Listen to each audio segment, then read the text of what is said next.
live two lives, the one you show and the one you bury. The polished smile, the careful words, the version of yourself the world accepts. And then, beneath that surface, everything you deny, everything you hide, everything you push into the dark, hoping it never sees the light. That hidden part of you has a name. Carl Jung called it the shadow self. The shadow is not a monster that lives outside of you. It's the part of you that lives inside. Everything you didn't want to be, everything you were told was unacceptable, everything you repressed to survive. It's your anger that was never allowed, your sadness that no one wanted to hear, your envy, your fears, your forbidden desires. It is the face you don't show, but it never disappears. What we repress, we become. What we deny, we project. What we hide becomes who we are. As children, we don't start with shadows, we start whole. We laugh when we want to laugh, cry when we want to cry, scream when we're angry, cling when we're scared. We show everything, but very quickly we learn. Some parts of us are welcome and others are not.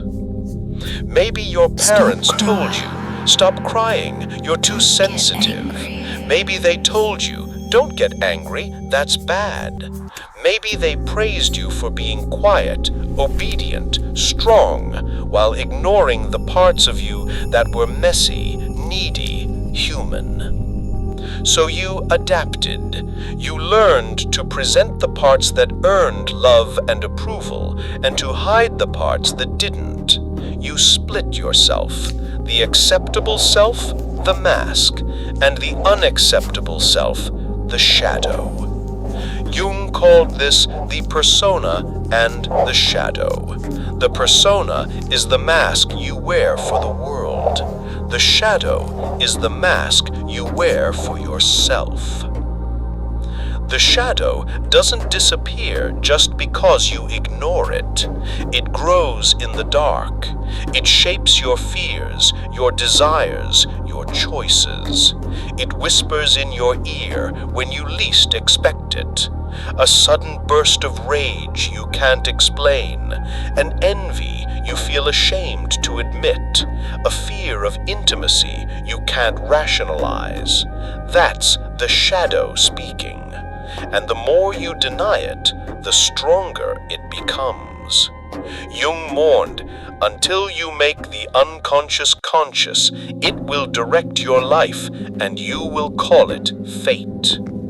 The shadow is exactly that, the unconscious directing your choices, repeating patterns, sabotaging relationships, pulling you toward the very things you wanted to avoid. Think about it. Have you ever judged someone harshly for qualities you secretly fear in yourself? That's projection. You attack in others what you cannot face in yourself. Do you find yourself attracted to people who embody the qualities you repress? That's also the shadow, trying to reunite you with your missing parts. The shadow isn't just about bad traits. Sometimes it hides your best qualities. Maybe you were told you weren't creative, so you buried your imagination. Maybe you were told you were too loud, so you buried your confidence.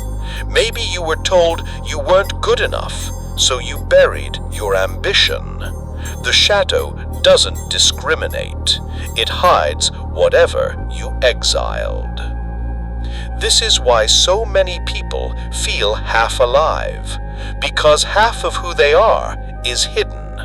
They live as masks, carefully controlled, carefully presentable, but they feel empty inside, because the shadow is not gone, it waits. You might notice it in your dreams. Jung believed dreams were a direct portal to the shadow. The monsters, the strangers, the unsettling figures, they are not random. They are pieces of you, dressed in symbols, asking to be seen. You might notice it in your slips of the tongue, your irrational reactions, your sudden fears. Every leak of the shadow is a signal, I am still here. Ignoring the shadow doesn't make you pure, it makes you blind. The people who believe they are the most moral, the most righteous, the most good, are often the most enslaved by their shadows, because the more you deny darkness, the more it controls you. History is full of examples, whole societies projecting their shadows onto others, creating enemies, scapegoats, outsiders. Wars and persecutions fueled not by pure evil, but by denied humanity. Jung warned that the shadow is not just individual, it is collective, and when whole groups repress their darkness, they unleash it on the world. On a personal level, ignoring the shadow leaves you stuck in cycles. You date the same kind of people and wonder why you always get hurt. You sabotage opportunities and call it bad luck. You react with rage and shame to things that shouldn't bother you. That isn't fate, that's your shadow steering the ship while you pretend you're in control. So what do we do? Do we try to kill the shadow? No, that's impossible and dangerous. The shadow is not your enemy. The shadow is you. It is the younger version of you who had to hide to survive. It is the part of you that still carries your repressed truth. Meeting the shadow means daring to turn toward what you fear in yourself. It means asking, what am I hiding? What part of me feels dangerous? What do I judge in others that I can't accept in myself? It means listening to your dreams, your slips, your triggers. It means making the unconscious conscious. This is not easy work. It is not neat. Sometimes meeting the shadow feels like meeting a stranger in your own skin. But here's the paradox. The more you embrace it, the less power it has over you.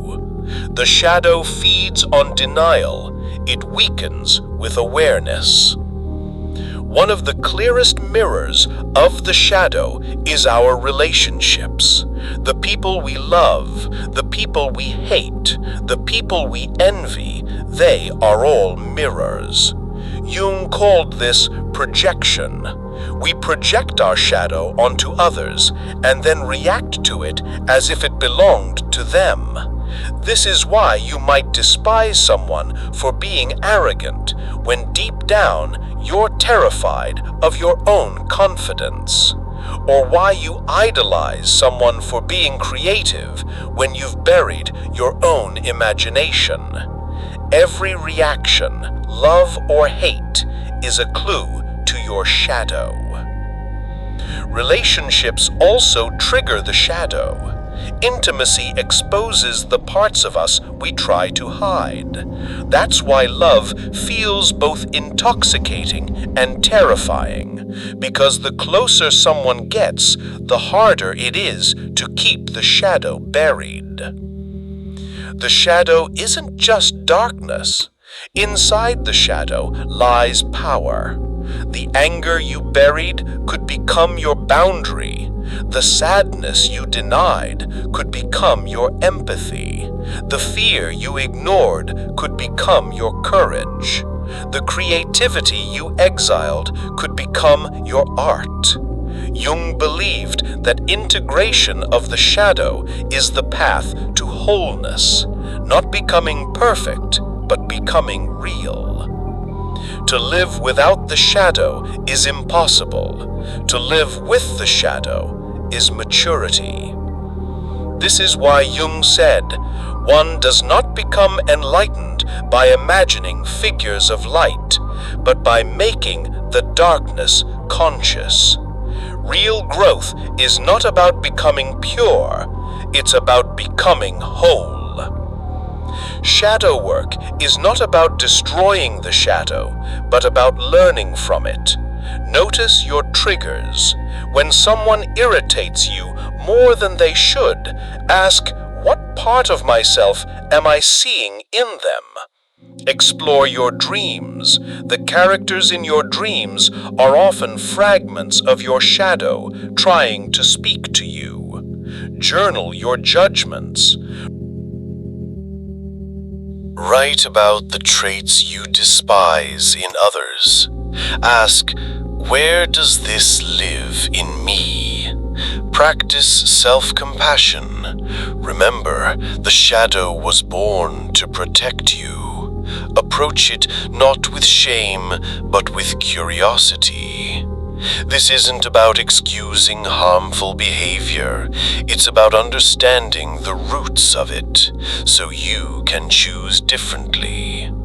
You are not just the mask you show the world, you are also the shadow you hide. To deny it is to live half a life. To embrace it is to begin living whole. The shadow is not your enemy, it is your teacher. It holds the keys to the parts of you you've forgotten, abandoned, or repressed. And when you dare to face it, you discover that the monster in the dark was never a monster at all. It was you, waiting. So ask yourself, what am I hiding? What part of me have I exiled? What lives in my shadow?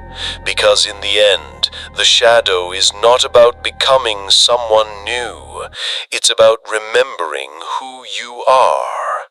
And maybe the most courageous act of all is not to shine brighter, but to stand in the dark and say, I see you, you belong to me.